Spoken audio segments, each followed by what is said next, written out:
तो सच्ची बात यह है कि मन भगवान की विभूति है। गीता में भगवान ने कहा इंद्रियाणाम मनश्चास्मि, इंद्रियों में मैं मन हूं। इसका अर्थ है कि मन भगवान की विभूति है। मन भगवान में ही लग सकता है, विषयों में, संसार में, भोगों में नहीं लग सकता। मन लग सकता होता तो लग गया होता, अब तक लग नहीं पाया। केवल भगवान में मन लग सकता है।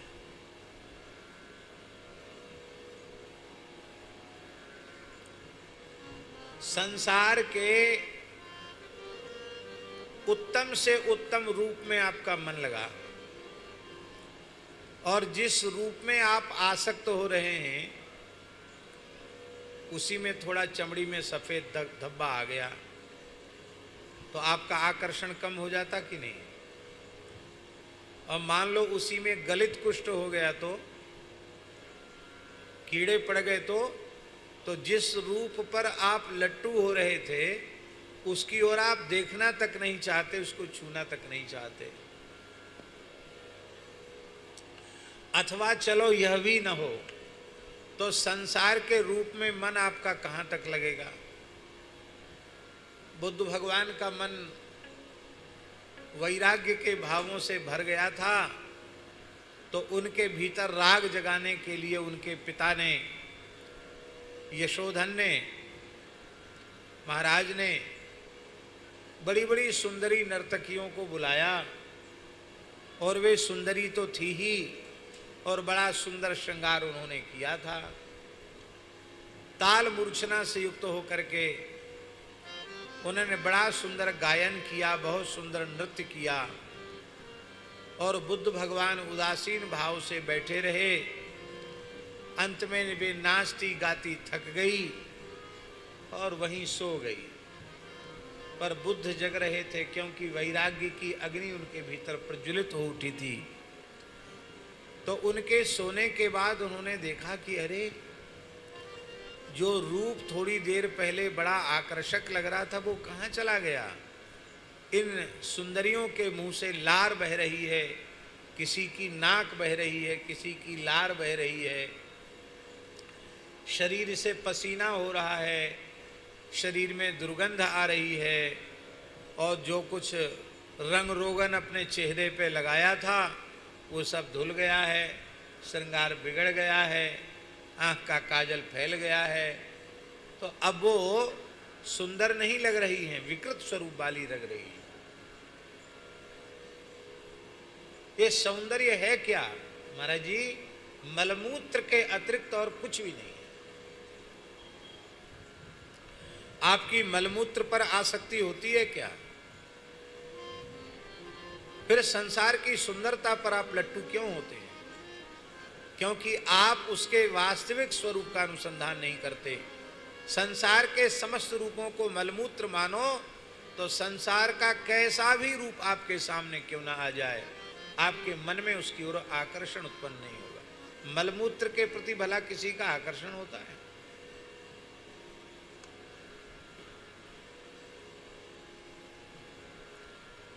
एक गांव का एक जमींदार था, ठाकुर था, रुआब था उसका, बड़ा जमींदार था, धनी मानी व्यक्ति था, चरित्र से भी दूषित था, कमजोर था, गिरा हुआ था। गांव में एक ब्राह्मणी निवास करती थी। दुर्भाग्य से उसके पहले सास ससुर मर गए, फिर पति की मृत्यु हो गई। अब वह अपने घर में अकेली बची। एक दिन वह जमींदार टहलने जा रहा था तो उस रूपवती विधवा ब्राह्मणी पर उसकी दृष्टि पड़ गई। विषयी कामी लोलुप तो था ही, उसका मन उसमें आसक्त हो गया। एक दिन वह सज धज करके एकांत अवसर में उसी ब्राह्मणी के यहाँ पहुँच गया और प्रस्ताव करने लग गया कि क्यों इतना कष्ट पा रही हो? न तुम्हारे बढ़िया से खाने पीने की व्यवस्था है, न कोई आगे पीछे है, चलो ना हमारे हवेली में, राजरानी बनाकर रखूंगा, चलो हमारे यहाँ। ब्राह्मणी थर-थर कांप गई, क्योंकि वह तो बड़ी पतिव्रता थी और बड़ी तपस्विनी थी, भगवत भक्ता थी। मन में विचार करने लगी, इस गांव को छोड़कर मैं भला कहाँ जाऊंगी, और इस दुष्ट के मन में मुझे प्राप्त करने का संकल्प उत्पन्न हो गया है। तो मन ही मन उसने भगवान की शरण ग्रहण की, और भगवान तो ददामी बुद्धि योगम तम ये न मामुपयांति ते, भगवान ने बुद्धि योग दे दिया। और उसने कहा कि देखो, तुम यहाँ बार बार आओगे, सबके सामने आओगे, तो तुम्हारी बदनामी और हमारी भी बदनामी, और तुम हमको अपने घर में रख लोगे तो और ज़्यादा तुम्हारी बदनामी होगी। मेरी तो होगी सो होगी, तुम्हारी और अधिक बदनामी होगी। इसलिए बढ़िया उपाय ये है कि मेरा घर सूना रहता है, कोई रहता तो है नहीं, तो आज नहीं, आज मैं आपसे मिलने की स्थिति में नहीं हूं, 2 दिन बाद आप यहां आ जाना, रात्रि के समय में आना, अकेले आना। कह दिया और वह चला गया जमींदार।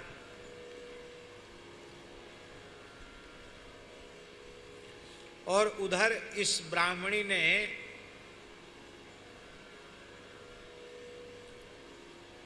जमाल गोटा खा लिया, दस्तावर दवाई खा ली, और बार बार पानी पिए, बार बार मल त्याग करे। एक उसके घर में बड़ी सुंदर पीतल की नाद थी, नाद जानते ना, बड़ा बड़ा बर्तन, उसको बढ़िया से मांज करके चमका दिया सोने जैसा, और जब मल त्याग की इच्छा हो तो उसी में मल त्याग करे। कम से कम 100 बार मल त्याग किया होगा उसने। पानी पियो फिर मल त्याग, पानी पियो फिर मल त्याग। उस नाद को मलमूत्र से भर दिया, और ऊपर से बहुत बढ़िया चमकदार गोटादार चुनरी उड़ा दी, और इतना अधिक मल त्याग होने से वो तो एकदम बेहोश पड़ी थी। अब न बोल सकती थी, न उठ सकती थी, न चल सकती थी, एकदम मरणासन्न स्थिति में पड़ी थी।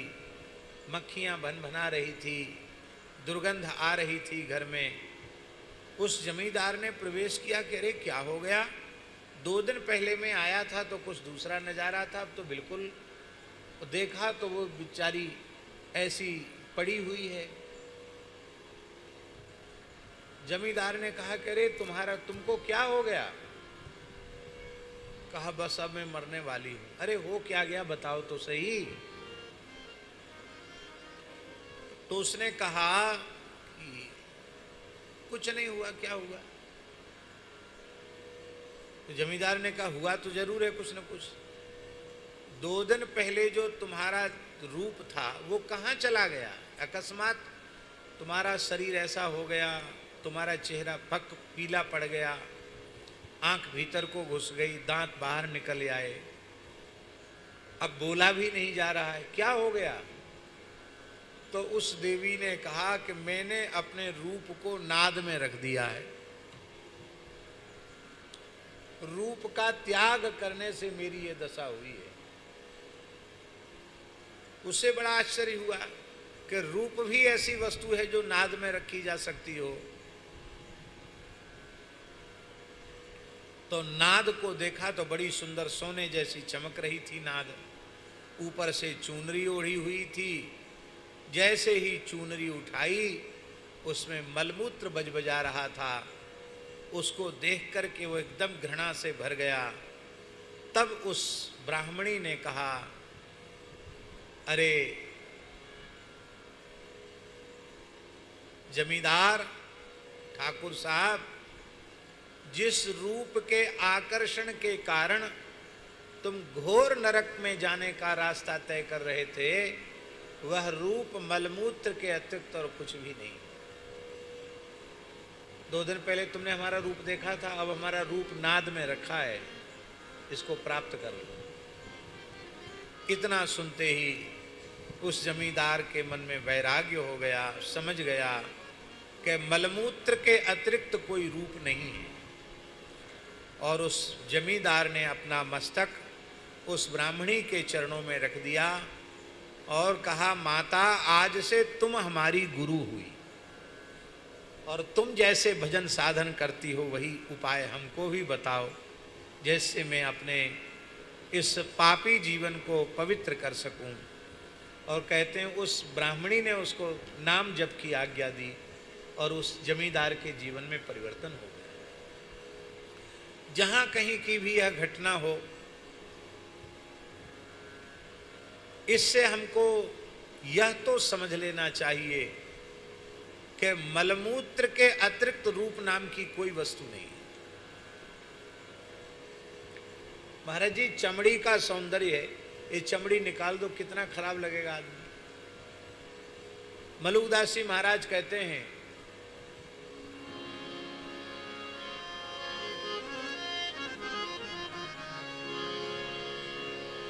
सुंदर देही देख के उपजत है अनुराग,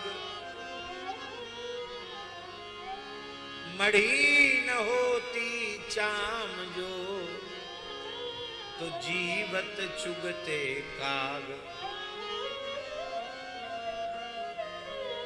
दर्पण आगे ठाढ़वे नित्य सम्हारे पाग, ऐसी दहिया देख के चोंच समारे काग। कौआ मुर्गेरी पर चोंच घिसता है, मर तो सही, दूध निकाल के खाऊंगा, कुछ नहीं है।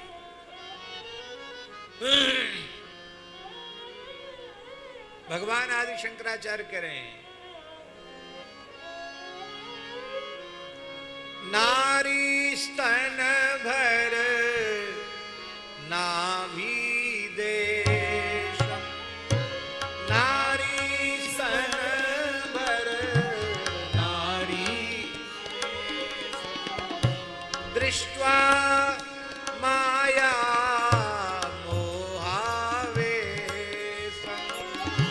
दृष्ट्वा माया मोहावेशम्, एतन्मांस वसादि विकारम्, एतन्मांस वसादि विकारम्, मनसि विचार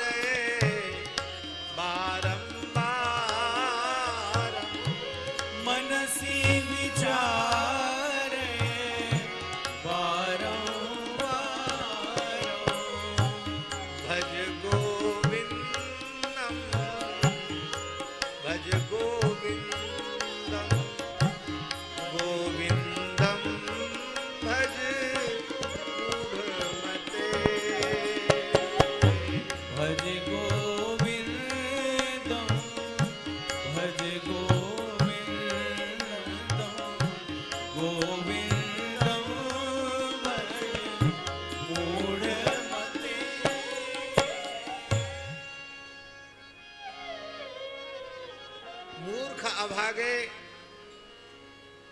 विषयी कामी लोलुप पुरुष कहते हैं कि हम तो तुम्हारी हंसी पर बिल्कुल न्यौछावर हो गए हैं। हम आपसे पूछते हैं, हंसी है क्या? मदालसा माता कह रही है, हासोस्थि संदर्शन मक्ष युग्मम अत्युज्वलम यत् कलुषम वसाया।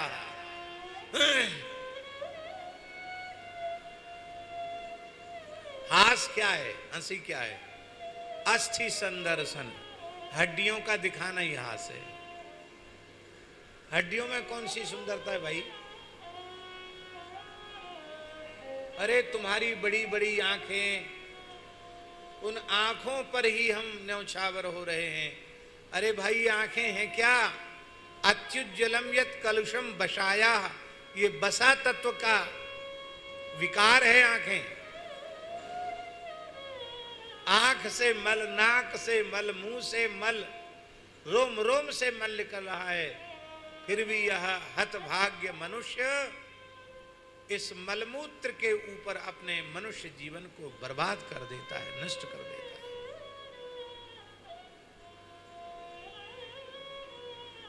वैराग्य से मन का निरोध हो जाता है।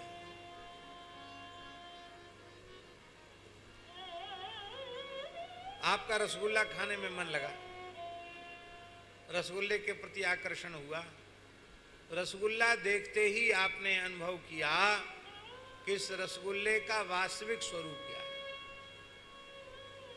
बाहर बढ़िया सफेद सफेद दिखता रसगुल्ला, और उसको मुंह में रखो, अभी गले के नीचे नहीं उतरा, मुंह में ऐसे करके उगल दो, आप कोई उल्टी आने लग जाए उसको देख करके, और गले के नीचे चला जाए, और फिर किसी कारणवश उल्टी हो जाए, वमन हो जाए, तो उसका स्वरूप और अधिक घृणित हो जाएगा, उसी रसगुल्ले का स्वरूप। और मान लो वमन नहीं हुआ, पच गया, तो जब शौचालय में जाओगे तो उसकी अंतिम परिणति मल के रूप में होगी। लड्डू, गुलाब जामुन, रबड़ी, पुआ, इनको देखकर हमारे मोहड़े में पानी आता है। इसी में हम मुख में इनका स्वरूप क्या होगा, गले के नीचे उतरने पर इनका स्वरूप क्या होगा, और फिर बमन के रूप में इसका स्वरूप क्या होगा, और अंतिम परिणति इसकी मल के रूप में होने वाली है। ऐसा हम यदि अनुभव करें तो बढ़िया से बढ़िया मिठाई 56 भोग सामने रखे रहें, पर मुंह में पानी नहीं आएगा, खाने का लालच उत्पन्न नहीं होगा। प्रत्येक वस्तु ऐसी ही है, हर चीज का वास्तविक स्वरूप की उसकी तह तक जाओ आप, कुछ नहीं मिलेगा।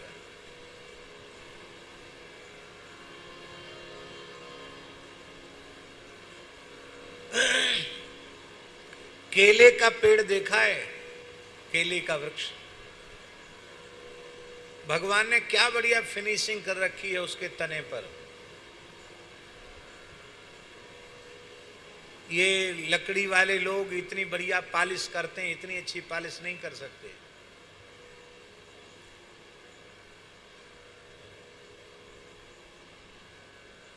पर उस केले को छिलके पर छिलका उतरता चला जाएगा, सार कुछ नहीं मिलेगा, चमक केवल व्यर्थ की चमक है, और ऊपर वाली चमक से भीतर वाली चमक और ज्यादा है, लेकिन वो भी सार ही नहीं, उसके भीतर भी सार नहीं। जैसे कदली के वृक्ष में सार तत्व नाम की कोई चीज नहीं, ऐसे ही रूप, रस, गंध, शब्द, स्पर्श, इन विषयों की तह तक चले जाओ, केले के पेड़ की जैसी स्थिति है, छिलका ही छिलका है, सार नाम की कोई चीज नहीं। इसी केले की लकड़ी में सार होता तो कितना काम में आता है। इमारत के लकड़ी के काम में फिनिशिंग नहीं करनी पड़ती, ये भगवान की लीला है।